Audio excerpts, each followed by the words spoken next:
last week. Obviously, after the loss against Louisville, you expect you guys to respond. What can you say about the way that you guys did respond at Pittsburgh last Saturday?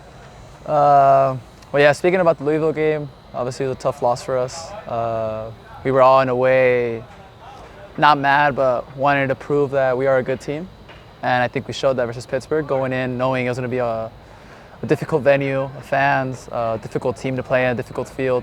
We knew it wasn't ideal, also being on the road twice. But I think what brought us together is being united, being together. And we knew that at the end of the day, we were the only ones that are going to get this game out. So us being together and fighting for each other was going to help us either get a tie or we were going to get a win. So whatever it was, even us going down early in the game, we knew that. I knew as well that, and I could see it, that we kept fighting and we were eventually going to get at least a goal back, and we ended up getting two and getting the result. How quickly can you flush a game like Louisville to kind of get your mindset back on Pittsburgh then? Honestly, it's really hard because it was probably the biggest game of the year so far, obviously being a big loss. But I think coming in, going back to basics, kind of turning the page. Luckily for us, there was another game the next week, which was Pittsburgh. And so, yeah, just coming in, we had another opponent to focus on, so we couldn't really dwell on Louisville. We had to adapt to a different style of play, which was at Pittsburgh, and a different field, like I said, different venue. And, yeah, I think that helped us a lot, mentally and emotionally as well. Sorry. Sorry. Ochoa, you played it kind of under him early in your career. What did you learn from him? Wow. Obviously, in terms of goalkeeping, reflexes, probably one of the best in the world, if not best ever I've ever seen. Anything I learned a mentality from him, trying to stay focused, trying to stay calm during difficult moments, and even going through difficult moments in your career as well. Like, not your whole career is always going to be sunshine and rainbows, so you kind of just have to not find a way to stay calm, but just try to deal with all the pressure, because I know him as well. Throughout his career, he dealt with a lot of pressure, playing a lot of big games and a lot of big tournaments like the World Cup. Yeah, but he told me just stay calm, just always try to do the simple stuff right, whether it be in training or in games, and that's going to help you for the weekend and throughout your career. Talk about Loudoun, you had kind of a breakout season with them, and talk about that season and then now facing your whole team. Yeah, I mean, Loudoun was probably one of my favorite parts of my career so far. Love the fan base there. I actually got my nickname from there, from the fans, the Pulpo, from a fan named there, Elmer. But yeah, I still had a couple teammates there that were as well in DC and they're now in Loudoun, like Pedro Santos. Playing for Loudoun, I had Abu Kura, which is one of the best players in the league now. So I'm very happy to see them, excited as well. It's always fun to play against an old team, old teammates, seeing old coaches like Ryan, which I know is doing very, very well now that he has a little bit more control of the team. And yeah, like I said, just being happy to see friends. But no friends there on Saturday night. It's 7:30. Is that when? Yeah. Yeah, I mean, before 7:30 in the warm up and stuff like that, I'm gonna say hi to them. But for 90 minutes, they're not my friends. At the end of the day, I mean them as well. I'm pretty sure they come with the same mentality that we all just want to win the game. You were just named to the Team of the Week, nominated for Save of the Week. How are you feeling about your performance last week, and how are you going to help that performance propel you through the last third of the season?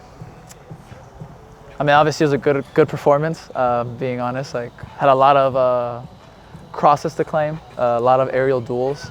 Maybe not a lot of saves, but that one save I had, which was a big save in the game and helped us get 3 points. And at the end of the day, I think goalkeeping is about moments. And whether it's one save, you have to be ready for that one save. And I think that moment was, I was ready, I was prepared, and I dealt with the situation very, very well. And ended up getting 3 points in the end and helping the team win in a difficult place. Loudoun is right behind us in third place. We're in second. What, from your perspective, can fans expect from this matchup? It's going to be a very intense game. I feel like we both play very similar soccer, very possession-based. So there's going to be a lot of action for sure. A lot of both teams keeping the ball, and at the end of the day, hope there's a lot of goals, especially on our side. But yeah, I think it's going to be a very big duel, especially with them trying to climb up the table and trying to fight for the shield. But yeah, I think a very exciting game, and I expect to see a lot of fans out there. As you said, Abu Kura is one of the most talented players in the league. He's second in goals right now. How have you been preparing mentally for a team that's really tough on the attacking side? Yeah, at the end of the day, yeah, they are probably one of the most hardest offenses to play in the league right now. At the end of the day, just try to keep the simple stuff right, try to stay in the right headspace. Practicing with Jonesy, the rest of the goalkeeper group, I think they helped me out a lot, whether that be training well, which is technically or mentally. And yeah, I think just trying to do the simple stuff right and not try to overthink it as much. And when the game starts, just take it one action at a time. Lastly, can you talk a little bit about the mentality of the guys like in the locker room right now after a huge win at Pittsburgh? And, it's the final third of the season, so. Yeah, going back a little bit to the Louisville game, I know we took a tough loss there, but at the end of the day, at the end of that game, the mentality was we have 11 games left, 33 points on the table, so we're still fighting for the shield. It's not like we're out of it. And now we have 30 points left on the table. We have 10, and we're taking it game by game. We're not thinking about, oh, we have to win all 10. No, we got to win the next game, win the next game. At the end, just keep fighting, keep doing what we're doing, and don't have to overthink anything or go crazy. Like you said, it's the final third of the season, so just take it step by step and game by game. What can you say about the way that your team did respond last weekend? Yeah, it was tremendous. I even mentioned after the game there was a response from the response, right? We stunk against Louisville, good week of training, started great, their goalkeepers making saves, and we found ourselves down 1-0. And the response even from them was tremendous. You know, the boys on the field, they pushed. They just didn't care. There was nothing getting in the way of getting the 3 points. And then what was really tremendous for me was the type of football we played.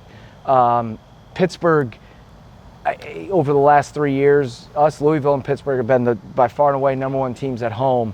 They don't concede goals. They don't lose games. And we dominated. We dominated for 65, 70 minutes. We played really, really high-level, sophisticated passes. Our secondary movements behind were great. And that goal we scored in the second half from Malloy to Rubio, great little flick from Jeremy, and then the rebound finish from Arturo. So we were very excited about the performance. Obviously, getting all 3 points is nearly impossible to do there. So that was the ultimate goal and achievement, but it was all about the players, their character, their stick-to-itiveness, and really just saying, look, we're not letting anything get in the way of us being successful. I'm not going to let it into my next question. I mean, obviously you haven't been here the whole time, but any significance of getting that first win since 18? Yeah, I mean, I was in Memphis where we, as an assistant coach, we got pounded there. And then as the head coach, we won there. I've been there where we've played great and lost. I've been there where we've been just okay and lost. Just a tough place to play. You know, it's tight, it's small, great crowds right there, beautiful setting, and a good opponent. So, you know, that's why we just filter everything back to who we are, our principles, making it about ourselves. Obviously, we respect everybody. Loudoun's top team, 3rd place in the whole league. So we know how good they are, but we just have to focus on ourselves, having high character, high energy, working our socks off, and then playing with aggression and courage to go get the win. I guess with only 10 regular season matches left, can you talk a little bit about the team's mentality, both mentally and physically, going into the last third of the season? Yeah, I think in both directions we're trending massively upward, which is a weird thing to say because we're having a kind of record-breaking season. Our points per game is tremendous. You know, we're 3 points away from Louisville. We're having an incredible season. You know, and I think we're trending upwards. So the vibes are positive. Guys want to play, and it's a talented team. So they just grind, they push. Trainings are getting more and more intense. We're relatively healthy for the most part. You know, so the intensity increases and therefore the quality increases. So it's a good group. They're ready to go. They want to be selected. They want to go against Loudoun and put their best foot forward and be animals and try to go get 3 points. And we are beyond excited to be back in front of our supporters. As you said, Loudoun's right behind us in 3rd place. They also have a midweek Jaeger Cup quarterfinal game. What can fans kind of expect from this matchup with Loudoun? Yeah, they had an incredible performance last night. Absolutely smashed it. Probably very unfortunate not to win, and then they lost devastatingly on the penalties. So I anticipate them just snap right back. They play very, very, you know, what I would say is easy on the eyes, a charming style of football where they want to get numbers forward, they want to break lines, they want to get to the assist zone, get runners in the box. You know, so they'll be devastated from the result and the outcome of the match, but Ryan does a great job. They're having their best season in club history. You know, they made some big, huge signings over the last couple of weeks to push their playoff status. So they're coming in looking at it like a playoff game, and so are we. So huge game. So excited to be back at home. We know we'll have our hands full. They know they'll have their hands full with us. I think by the standard from the league here to see two teams that'll play really good soccer, be aggressive, and go for it. Talking about their talent, they have Abukora, who is second in the league in goals, and then on the other side, former Battery player Hugo Furrow, who is second in saves. How have you been preparing this week for a team that's really tough on both sides of the ball? Yeah, I mean, look, I'm not sure we necessarily prepare for one player or a certain position. Abubakar is a top player for me. He's been right there for the MVP. I would say he and the Dieng are the best young players in the whole league. So he caused us problems in the first game. He comes in from the left side with his right foot, and he looks to score, which is, kind of like a Markanich that we had last year, more of a striker playing in a wide area. And he can create his own plays, But more importantly than just him or the goalkeeper, their statistics, it's how they play, it's how they get in behind, it's how they counter press. They'll expose themselves at the back, which we need to make sure we're threatening them. But they do it with sophistication. They do it very well with good movements. We equally need to make them suffer. We need to move the ball. We need to probe them. We need to get in behind them. We have good players as well that we need to make them feel us a little bit. Luis, what does he bring to the table as a keeper? Yeah, he's top leadership, great experience, very good goalkeeper. He could play with his feet. Had a bad game and bounced right back. And I think did he win the award for the goalkeeper of the week or team of the week?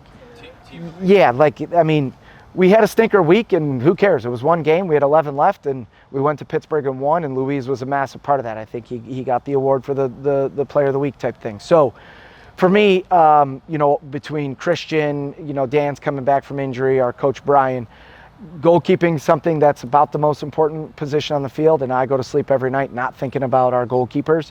So that's a positive thing, how good they are. Mentally, they're tough. He's a great teammate. He loves the boys in the locker room. He's got good banter. Like I said, he could build the game, be the first attacker, and he makes the big saves when called upon. And I thought what he did last week was just commanded the box so well, and that's going to be huge against Loudoun because they get so much service into the box. I was going to say, and then he's playing against his old team, and they're, obviously no friends when it comes to Saturday night. Yeah, we've had guys play against their old teams a lot this year. Last week, Luis, I thought when I was in Memphis, he had the best performance I've ever seen against the team that I've been coaching when he was with Loudoun. He was clever, great saves, he's got good reaction, so let's hope he keeps doing that against his old team.